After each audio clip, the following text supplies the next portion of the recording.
Clinics पे जाते हैं, हम लोग हमेशा लीगल मैटर्स, लीगल इश्यूज़ और ये इश्यूज़ में पहले फंस जाते हैं.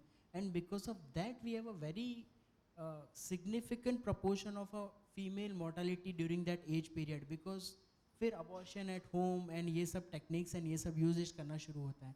So as a doctor first of all मेरा काम है कि उसको जो primary care provide करना है वो provide करना.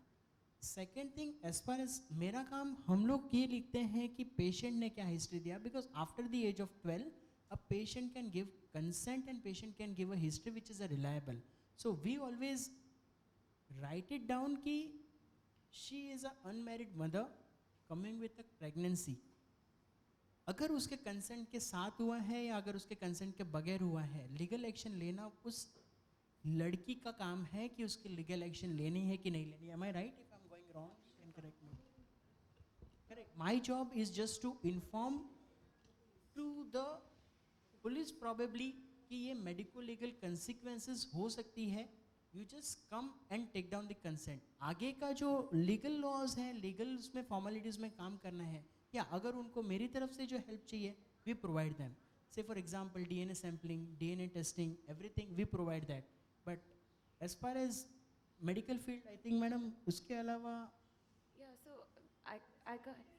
Yeah, there is mandatory Yeah, that's reporting, what. and So so I can't comment on a doctor's that's what. So stance. this is what mandatory reporting we do. That is called as MLC, medical legal consequences. कि यहाँ पे medical legal consequences हो सकते हैं. Simple चीज़ है, एक आपको मैं बताता हूँ simple example.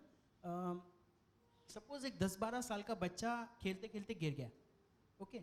And as a doctor मैंने जब देखा, एंड इफ आई फील कि ये जो गिरा है वो गिरा नहीं है, ये शायद किसी ने उसको मारा है, फिर मुझे आगे हिस्ट्री इन लोग को कुछ भी बोलने दो कि बाबा गिरते गिरते गिर गया, ये गिर गया, कुछ भी हो गया. My job at that time, अगर मुझे डाउट, कहीं पर भी डाउट है कि बाबा यहाँ पे कुछ तो भी चाइल्ड अब्यूज़ चल रहा है या चाइल्ड सेक्शुअल वायलेंस चल रहा है, तो my job is to inform to police at there go कि बाबा यहाँ पे इश्यू हो सकता है, this is a suspect. We encounter such sort of cases every weekly, once और टू, कि जहाँ पे पापा ने मारा है, इसने मारा है. What we do is basically हम लोग उसको इन्फॉर्म करते हैं. We take the help of NGOs, we take the help of psychological counsellors, because not necessary कि every time legal law should come into a picture. Maximum number of time पे खाली थोड़ा organisation भी बीच में आ गया ना, शांत हो जाता है matter. But we do need to inform even a single violence also. And as a legal right, अगर 12 साल का बच्चा गिर गया और उस टाइम पे अगर मैंने उसको इन्फॉर्म नहीं किया, after the age of 18 till he becomes 21, he has a right to reopen that medico legal consequences. So even if आपका जो अनमेरिड मदर का है वहाँ पे below 18 है, and suppose the guardian has taken the decision not to inform, still she has a right at the age of 18 years to reopen that case and file a case against that person. Right? Correct? Yeah, I mean, but just to your point, बहुत सारे लोग हैं जो इस law को misuse करते हैं. हम एक NGO के साथ काम करते हैं लखनऊ में, association for advocacy and legal initiatives, it's called आली. वो भी बताते हैं कि जब भी इट्स अ कंसेंशुअल रिलेशनशिप, पर फिर भी पेरेंट्स को जब पता चला तो पॉक्सो लगा के लड़के को जेल में डाल दिया if he is older than 18. जो फ्यू NGOs हैं जिसके साथ हम काम कर रहे हैं वो एडवोकेसी एफर्ट्स कर रहे हैं because doctors are bound by the law, and so changing the law is probably the only thing that I can think of right now which is required, and to introduce that nuance कि consent भी कोई चीज़ है. और as far as we are concerned, madam, we just inform to them, because कैसा है कि वो prove करना पड़ता है कि whether it's a with consent or without consent. Because वो पिंक मूवी किसने देखा है? So I think that proves, of course it is after 18, but madam, this is the law says the same thing. Without her will, it's a rape. NGOs who are working with children are in a dilemma regarding this law. So I'm asking whether doctors are also facing. Madam, we are aware of it, and this is what we do, because right now also in our NICU we have one unmarried mother. I think Sneha people must be knowing it, because we are planning for the adoption part and legal formalities completely. So whenever such sort of things happens, we always inform to the local body that such and such as cases arrived, and this could be a legal case. You please come and get enrolled into the things. क्योंकि आगे complain नहीं करना या करना is choice of a victim. Of course, yes, we do help them out for, we make them aware regarding their her legal rights कि बाबा ये इस पे fight कर सकती है, इस पे ये कर सकती है. But as far as informing, yes, it is mandatory and we do inform. Kerosene poisoning, simple, छोटा बच्चा है आके kerosene पी लिया, we still inform them because we don't know what has exactly happened. And this has happened with one of my teacher before this law came into the rule. अकड़ी का एक दवाई आता है फिनोबार्बिडोन करके जिससे कंट्रोल होता है convulsions and fits. He was the only son of the entire family of the 3 brothers. Rest all were the sisters. Because of the money rivalry, the elder mother has given the multiple doses of the tablet, and we have to inform them. बाद में किसने दिया? Because the history given by us was कि छोटा बच्चा है पूरा medicine खा लिया. Okay, but we don't know कि बच्चे ने खाया है पूरा मेडिसिन कि किसी ने खिलाया है. So in such scenarios, we always inform. Anywhere we suspect something is going wrong, we inform. Thank you, Dr. Jayesh. I just want to make a point that under POCSO, NGOs have to file the case. So I think for NGOs we have to. Any other questions? Yes.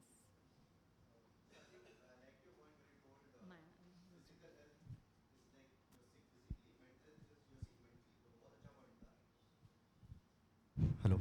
Yeah. So I wanted to ask you, like, one thing is that parents themselves maybe forget that they were adolescents at one point of time, and even they would have gone through the same phase. So that's an irony there, because there is some stigma attached around, oh, my kid is like mentally not well, or even if he's stressed out, they don't want to own that and accept that and actually take him to a center where there's some remedial measure. But in your experience as doctors or heads of organizations, do you know if internationally something is being done better to addressing this?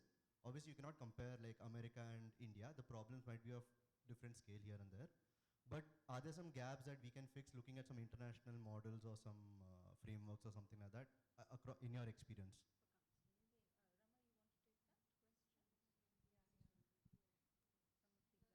See, something जो अभी हमारे देश में भी चल रहा है, काफ़ी प्राइवेट स्कूल्स में कॉम्प्रिहेंसिव सेक्सुअलिटी एजुकेशन शुरू किया गया है.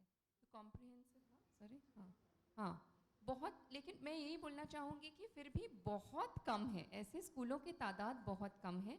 हाँ, एक चीज़ जो हुआ है कि स्कूल्स में काउंसलर्स का जो रोल है वो अभी धीरे धीरे थोड़ा सा पॉपुलर हो रहा है. अगर आप सरकारी स्कूल की बात करेंगे तो सरकार के तो मैंडेट में ही है कि हर एक स्कूल में काउंसलर होना ही चाहिए, लेकिन इम्प्लीमेंटेशन के स्तर पे अगर ज़मीनी हमें सच्चाई देखनी है तो वहाँ पर अभी बहुत सारा काम होना बाकी है. उसी तरह से अगर आप दूसरे देशों के फ्रेमवर्क्स में देखेंगे तो कॉम्प्रिहेंसिव सेक्सुअलिटी एजुकेशन को लेकर इस तरह के पेपर्स अभी तक, मतलब तकनीकी पेपर्स में अभी भी बहुत सारा काम होना बाकी है पूरी दुनिया में. इंडिया में तो बिल्कुल बहुत सारा, कल ही कोई बोल रहे थे यहाँ पर, शायद एक सेशन में कोई बोल रहे थे कि जब 25 सयानी हो जाती है या जब उसको माहवारी आने लगता है तो पूजा पाठ होता है, उसको धूमधाम से सजाया जाता है, लेकिन उसके बाद जब पैड लेने जाती है वो दुकानों में तब उसको छिपा के दिया जाता है.